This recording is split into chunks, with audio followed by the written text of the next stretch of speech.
I found her sitting in my workshop recliner with her shoes off, drinking my coffee, and scrolling through Pinterest on her iPad like she was in a damn Airbnb. I blinked twice, thinking maybe I'd accidentally wandered into someone else's shed, but no. It was mine. My tools, my bikes, my workbench.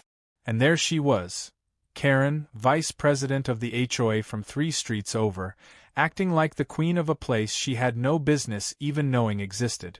When I asked her what the hell she was doing in my private workspace, she smiled like a mall Santa and said, "Oh, just checking on the property. You know, the HOA believes this space might actually fall under community maintenance." Then she kicked her feet up on my vintage Harley frame like it was a folding ottoman and took another sip. I should have called the cops. Instead, I built a wall around her. It all started with a gate. Not a metaphorical one, a real, solid gate I installed 3 months back at the far end of my property. My place sits on the edge of the neighborhood, technically grandfathered in before the HOA took over the surrounding lot. That meant, legally, I wasn't part of their little empire. But that didn't stop them from trying. The gate was my first act of quiet rebellion. I was tired of joggers cutting through my driveway, tired of the HOA sending letters about the color of my barn, and definitely tired of Karen's clipboard patrols every Saturday morning. So I installed a keypad-locked gate with a sign that read private property. Do not enter. Naturally, this drove Karen insane. At first, she tried subtle pressure. Notes in my mailbox. Friendly visits where she'd pretend to care about my workshop renovations. Then came the official notices, none of which applied to me. I ignored them all, assuming that eventually she'd give up and go harass someone's rose bushes. Instead, she found a side path through the woods behind my place, and let herself in through my unlocked back door one sunny morning like she was dropping by for brunch. I'd gone out for coffee and donuts that day, expecting a peaceful morning of sanding down a 1971 Norton Commando. I came back, box of glazed donuts in hand, and nearly dropped them when I saw Karen curled up in my recliner. The worst part wasn't even the trespassing.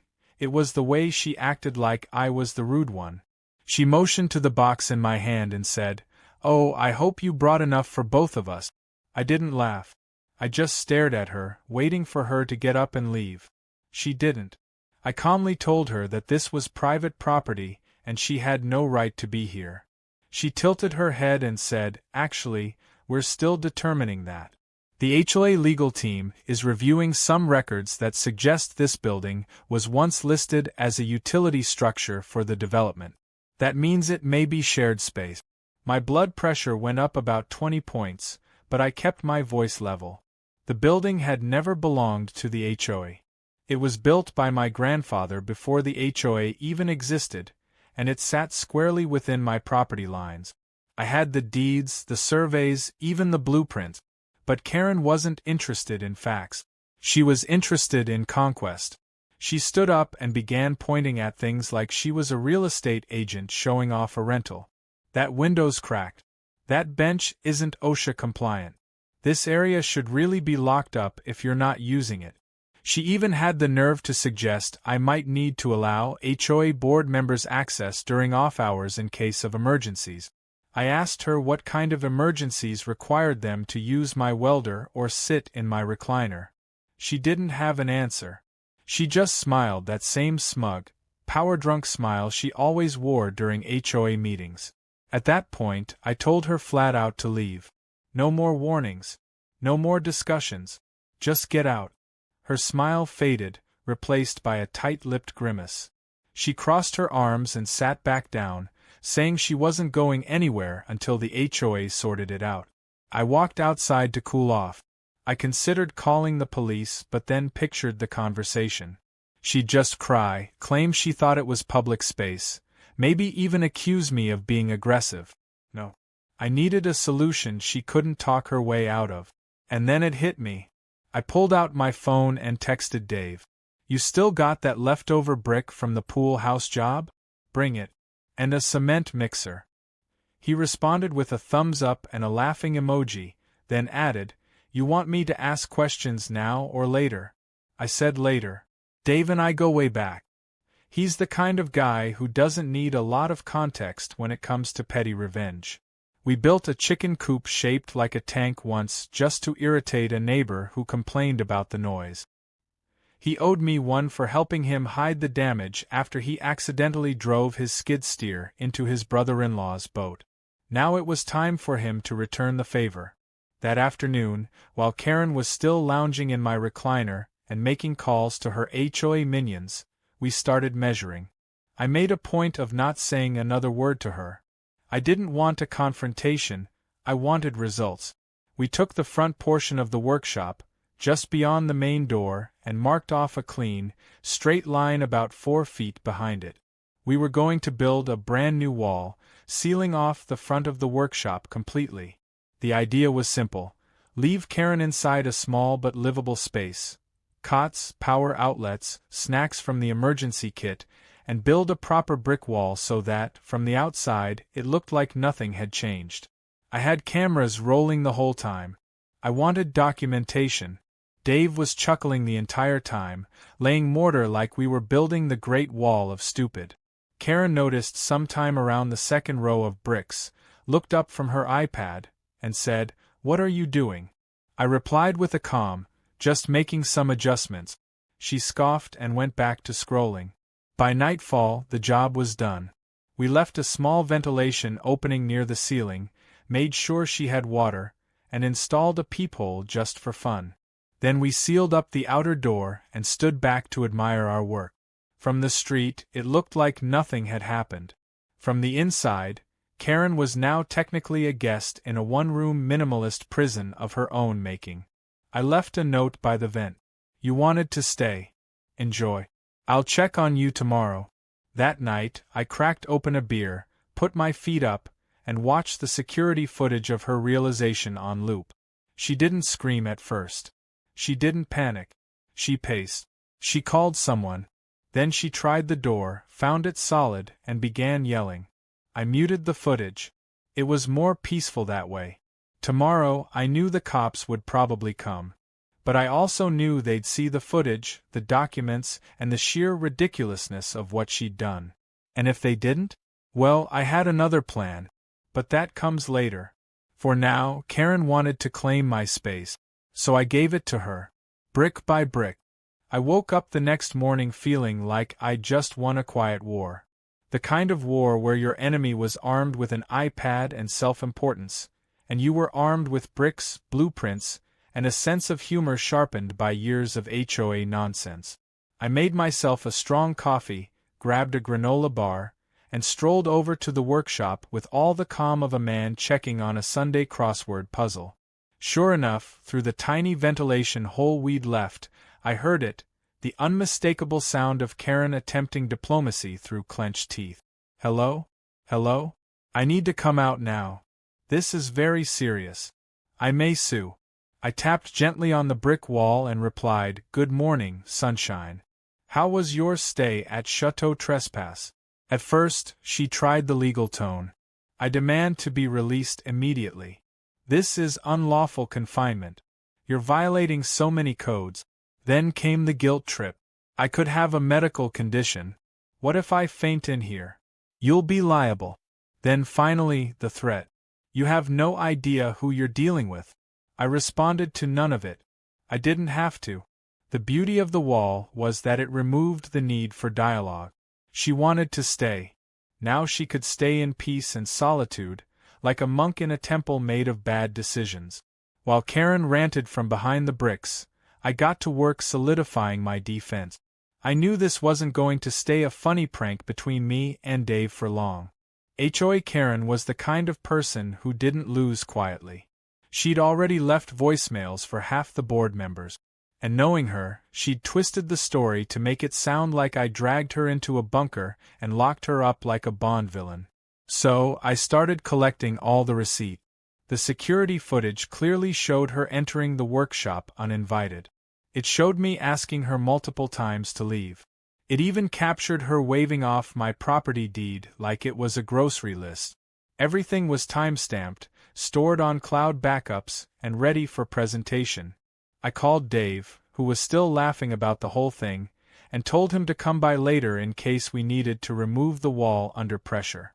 He said he'd bring a cooler of beers and lawn chairs, just in case it turned into a full-on HOA showdown. In the meantime, I printed off 3 copies of my deed, a copy of the property lines from the county assessor, and the building permits dating back to my grandfather. My workshop was not HOA property. Not now, not ever. And I was going to make sure that fact was burned into every HOA document from here to the end of time. Around mid-morning, Karen went quiet. I figured she was finally using her phone to call for backup. Sure enough, by noon I saw a car pull up. Then another. And then the worst-case scenario.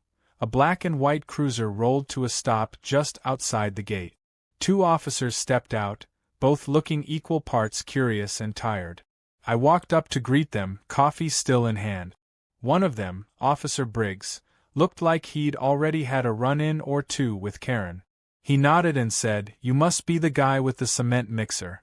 I smiled and said, "Technically it was my buddy's cement mixer, but yeah, that's me." They asked if there was someone inside. I told them yes, and gave a very calm, very honest rundown of how she'd trespassed, refused to leave, and then claimed she had rights to the property. I handed over the deed, the survey, and a flash drive with the footage. The second officer, a younger guy named Ramirez, watched a few clips on his tablet and raised his eyebrows. "You built a whole wall around her?" I nodded.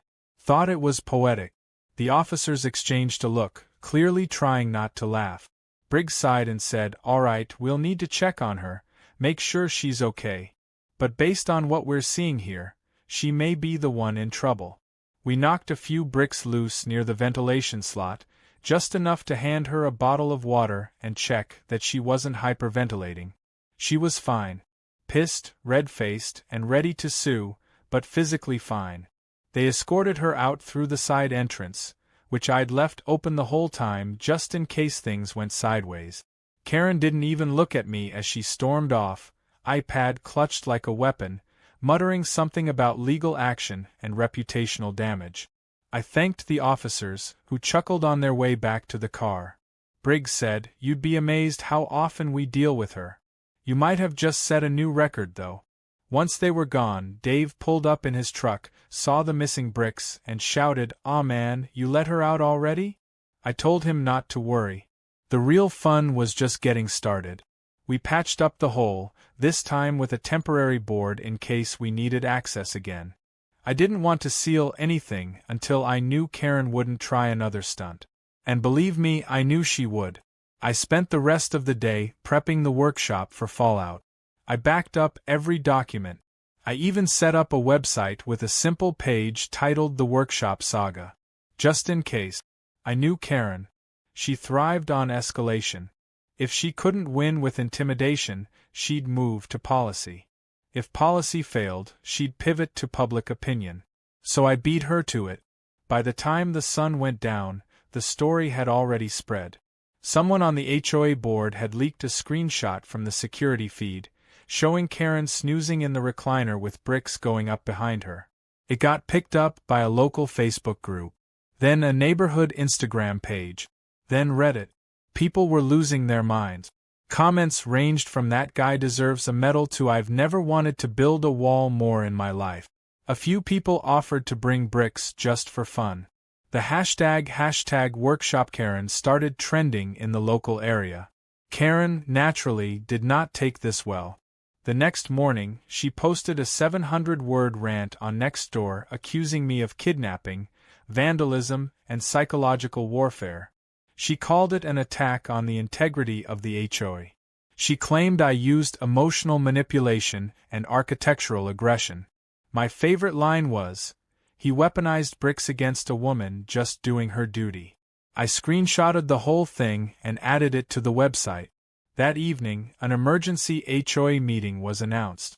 I wasn't invited, of course, but I knew exactly what they were discussing. Damage control. How to spin the story. How to stop the leak. How to figure out whether they could still claim my property as part of the community space without looking like lunatic. But none of that mattered, because the next card I played was going to flip the board entirely. I went into the back of the workshop, past the old tool cabinets, and opened a locked drawer that held a folder I'd been waiting to use for just the right occasion.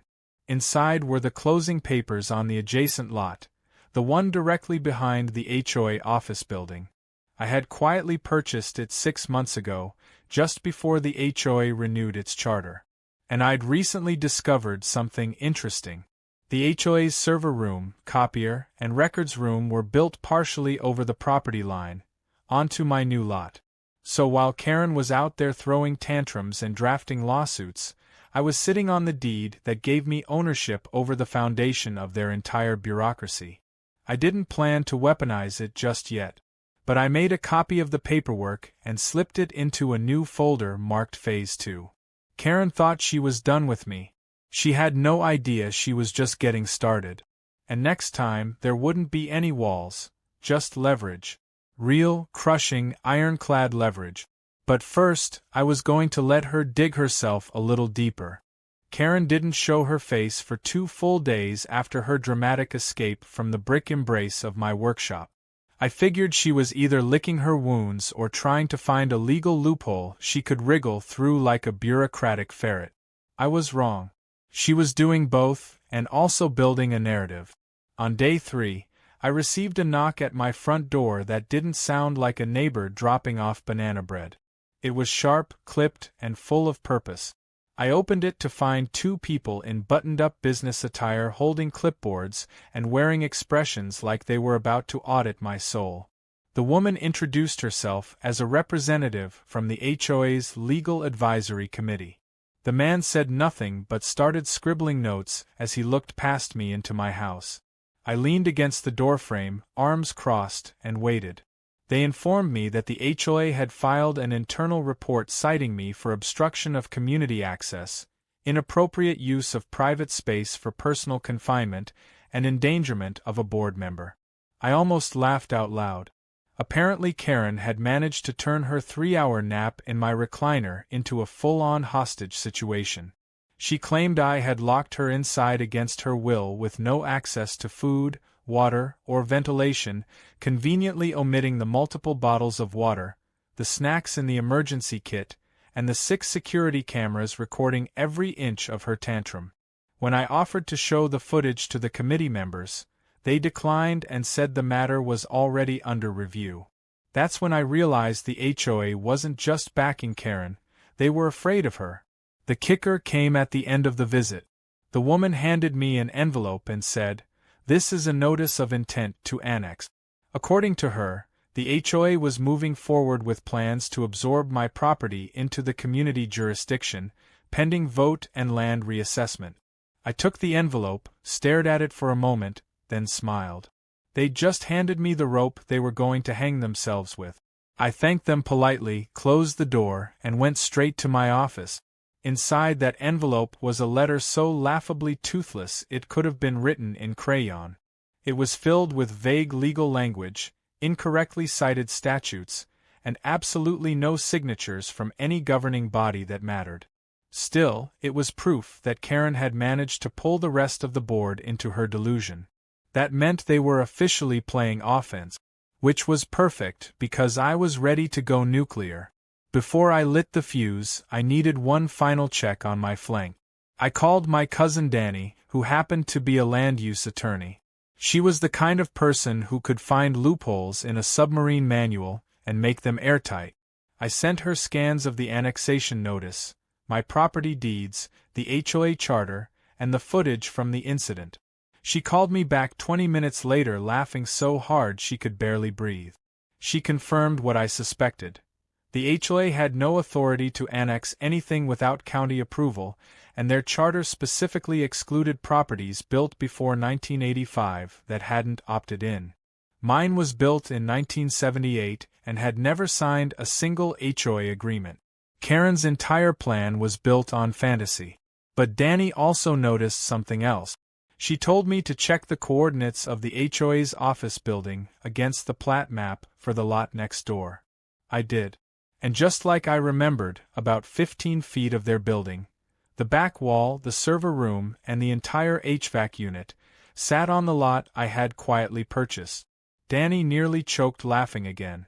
She said if I really wanted to end this, I could serve them with a cease and desist and force them to vacate the part of their office encroaching on my land. I told her I wanted to do something even better. I wanted to go public. It started with a flyer. I printed 50 copies and taped them up at every local coffee shop, gas station, and community bulletin board I could find. The title said, "Did the HOA try to annex your property? Read this." Below was a link to the website I'd created, now updated with new documents, timelines, and Karen's next-door rant immortalized forever. The video footage was front and center, along with a red highlighted portion of the HOA charter proving they were violating their own bylaws.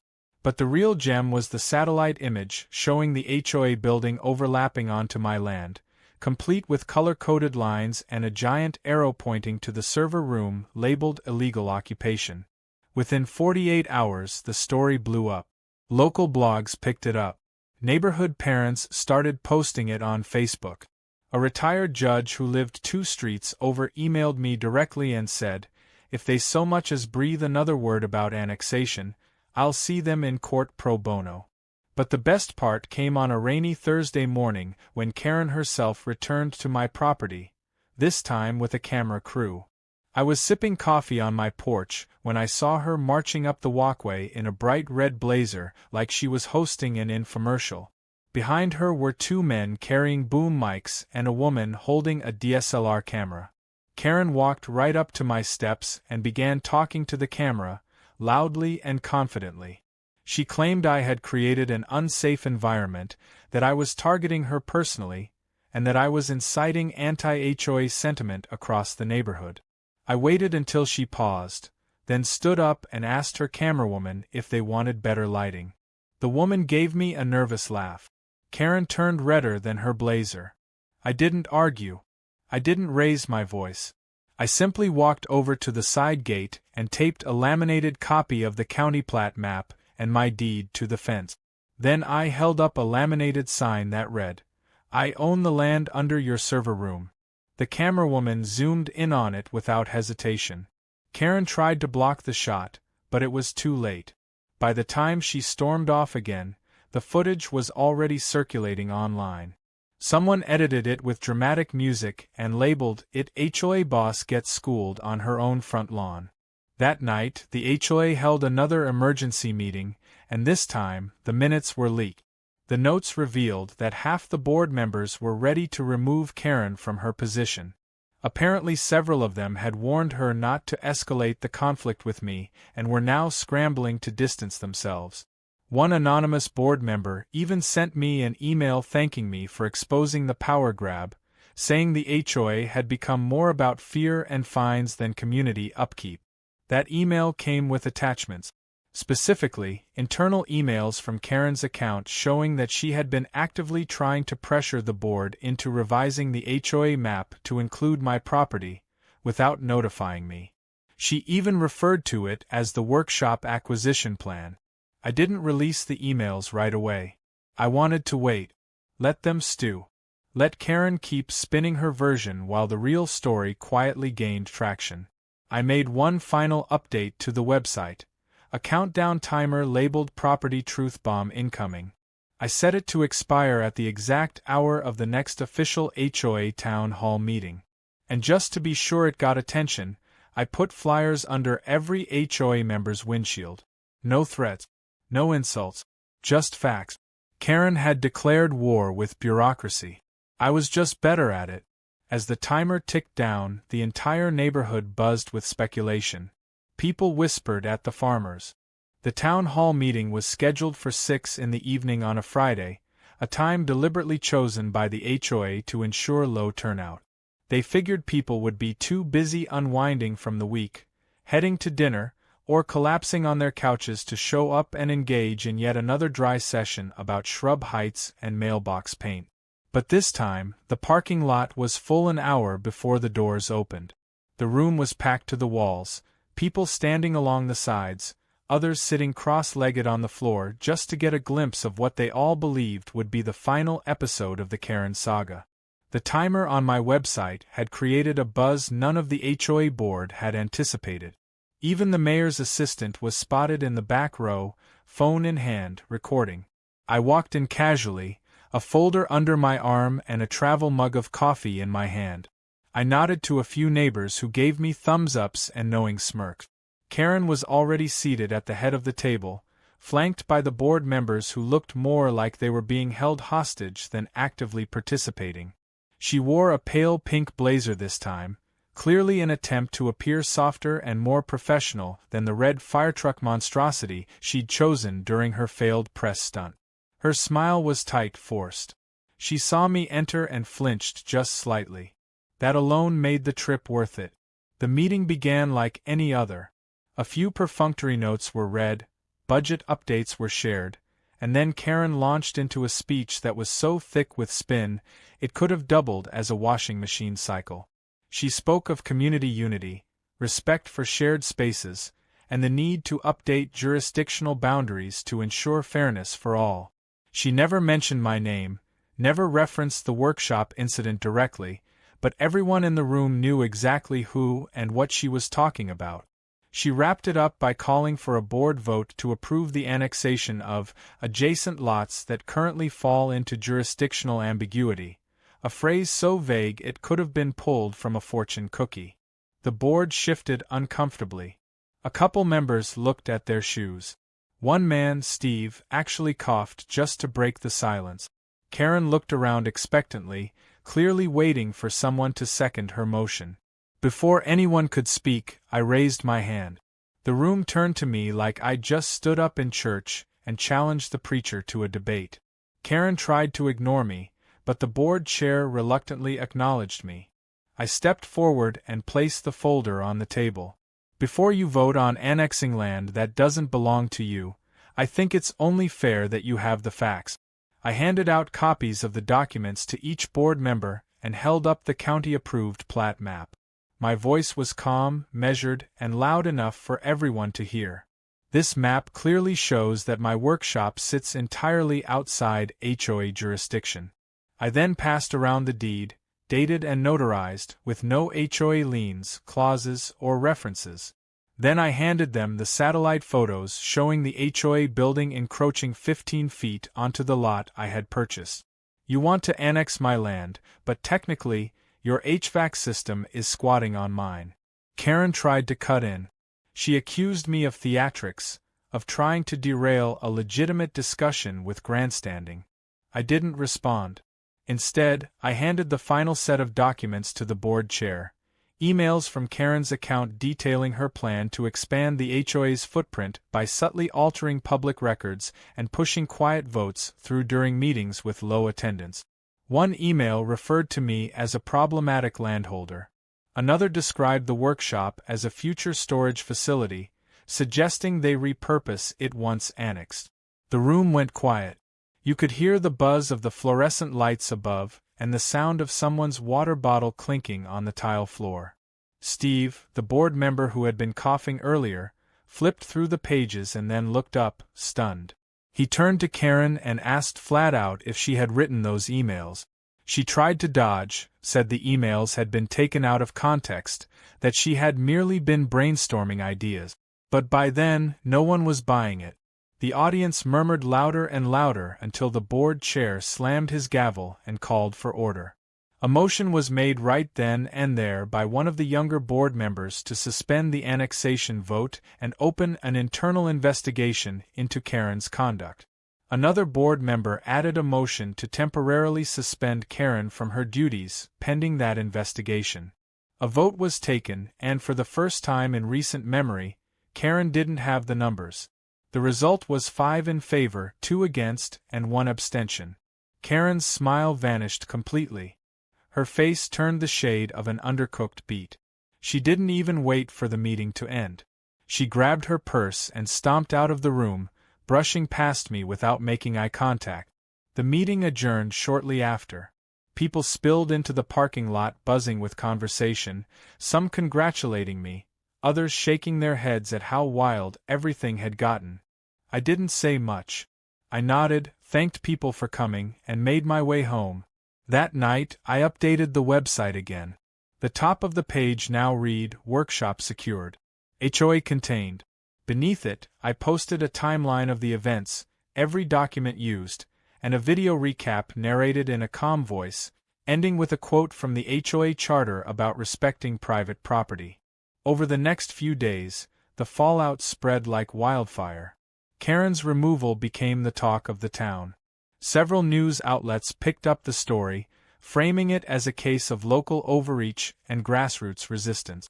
Memes flooded the internet. Someone photoshopped Karen's face onto a medieval castle wall with the caption, "Fortified but not justified." The video from the town hall got more than 1 million views in a week. Even my cousin Danny started getting calls from people asking her to represent them in fights against their own HOA. She joked that we should start a business called Brick and Law. But the most satisfying moment came quietly. One afternoon, I received a letter in the mail. It wasn't from the HOA. It was from a board member who had voted in my favor. Inside was a simple note that read, "Thank you for standing up when the rest of us were too scared to. We're fixing things now." There was also a gift card to the hardware store. I laughed so hard I nearly dropped it. I kept working in my shop every day, the same way I always had. The wall we built was long gone, but its story remained, etched into the memory of the neighborhood. Kids would ride by on bikes and ask if that was the place where the lady got walled in. I'd just nod and say, sort of. The real wall was paper thin. It was just made of bylaws, lies, and a little too much confidence. Karen didn't vanish entirely. She kept a low profile for a while, then quietly moved to another neighborhood across town. Word had it she tried joining another HOA board but was politely told there were no open positions. It seemed her reputation had followed her, like a tail she couldn't cut loose. As for the rest of us, life settled down. The HOA became a lot more transparent, the meetings better attended, and the nonsense fines stopped completely. It had been 3 weeks since the town hall meeting that cracked the Karen fortress wide open, and life in the neighborhood was finally starting to feel normal again. The air felt lighter, conversations no longer carried the tense undercurrent of HOA dread, and for the first time in years, people actually smiled at each other during their evening walks. The board, now under new leadership, had publicly apologized for their role in the attempted annexation scheme, citing confusion, pressure, and, as one of them awkwardly put it, an overwhelming exposure to Karen. They repealed several ridiculous regulations, erased pending fines, and even announced an open-door policy for future decision-making. In a strange way, Karen's tyranny had forced a community reset. But despite the calm, I wasn't done yet. There was still one loose end, one final nail to hammer down, and I intended to drive it in so deep it would echo through every future HOA meeting for the next decade. I waited for just the right moment. Karen, though disgraced, had not gone fully silent. She had slithered back into her little echo chamber, trying to rewrite the story online in small, petty bursts. On niche forums and carefully moderated comment threads, she painted herself as the victim of cyberbullying, claiming I had rallied a mob to destroy her reputation and legacy. Of course, she never mentioned trespassing, the emails, or the ridiculous power play that started it all. She just couldn't let it go. And that was fine with me, because it meant I had one last opportunity to make the lesson permanent. I contacted the local news station that had previously covered the story and offered them something exclusive. They jumped on it immediately. The story had already brought them record engagement, and the chance to run a follow-up with new evidence and a bigger payoff was like throwing meat to wolves. I sent them the full, unedited email thread, every message Karen had sent regarding the secret annexation plan, every lie she told the board, every instruction she'd issued to manipulate the boundaries and reclassify private land as community property. I made sure nothing was taken out of context, and I also included a few anonymous testimonies from board members who had admitted to being pressured or intimidated by her during her reign.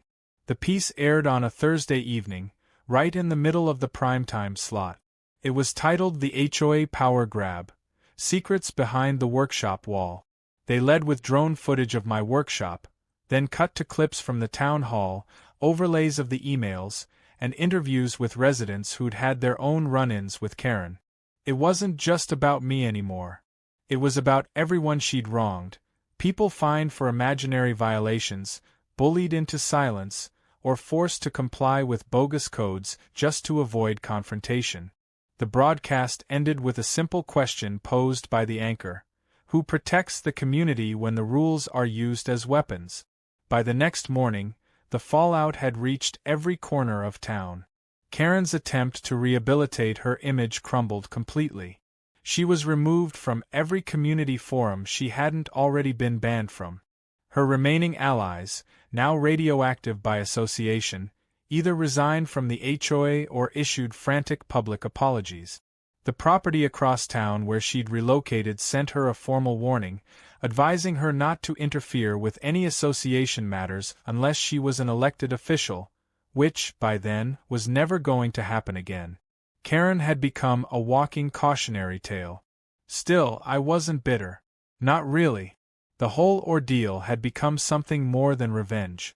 It had turned into a very public case study on what happens when ego meets resistance. And the truth was, I didn't hate Karen. I pitied her. She had become so addicted to control that she couldn't see a community as a collection of individuals. To her, it was a chessboard. But she forgot one important rule: the pawns talk. And when they talk enough, even the queen can fall. I decided to commemorate the entire saga with something tangible. Something absurd, symbolic, and impossible to ignore. So I took the first brick we'd used in the wall, still sitting in the back of my shop, mortar bits clinging to its sides, and mounted it on a wooden plaque. Below it, I engraved a metal plate that read, "In grateful memory of HOA Karen's temporary residence. May she never return." I hung it above the workshop door, right where she had once insisted I was violating shared space regulations. Every visitor who walked in laughed when they saw it. Even the UPS guy took a selfie with it one day and asked if he could post it. I said go right ahead. As a final act of closure, I threw a barbecue. Not just any barbecue. This was a full-on community cookout. I invited every neighbor within 10 blocks, rented a bounce house for the kids, set up tables with fresh lemonade, and even brought in a local band to play in the backyard. The whole thing was themed around freedom from HOA tyranny. I called it Workshop Independence Day. Dave, naturally, was in charge of the grill. He showed up in an apron that read brick by brick and spent the entire afternoon retelling the wall story to anyone who asked. People brought dishes, shared stories, and laughed about their own ridiculous HOA experiences. One woman told me she had once been fined for leaving her Christmas lights up past January 2nd. Another man said he was told to repaint his fence because it was 2 shades too brown. For the first time, neighbors who had once only waved in passing were having real conversations. We bonded over the shared relief of not being under a microscope anymore. It felt less like a barbecue and more like the restoration of common sense. As the sun set and the last of the burgers were eaten, I stood up and thanked everyone for coming. I told them that while the workshop wall might have been built with bricks, the real foundation of this whole story was the power of people saying no. No to nonsense. No to overreach. No to fear of speaking up. The crowd clapped, laughed, and someone yelled out, "Long live the workshop." It was cheesy, but in that moment it felt earned. That night, after everyone had gone home and the yard was littered with folding chairs and empty lemonade cups, I sat alone on the porch with a glass of scotch. I looked over at the workshop, its lights still on, humming softly like a quiet engine of resilience. It had always been my place of peace, my escape from the noise of the world. I never imagined it would become the center of a neighborhood rebellion. But sometimes the fight finds you whether you want it or not. The trick is choosing how you respond. I chose bricks, and as strange as it sounded, they had given me more than just a wall. They gave me back my space, my community, and the absolute certainty that no clipboard-wielding tyrant would ever walk through my door again without an invitation. In the weeks that followed, things finally settled into a new rhythm. The HOA stopped bothering people. The board meetings turned from courtroom dramas into polite discussions about landscaping budgets and neighborhood watch schedules. People volunteered for cleanup days, helped repaint fences, and mowed lawns together. It was everything an HOA was supposed to be: helpful, supportive, invisible when needed. I didn't attend every meeting, but I was always invited, always welcome. And that was enough.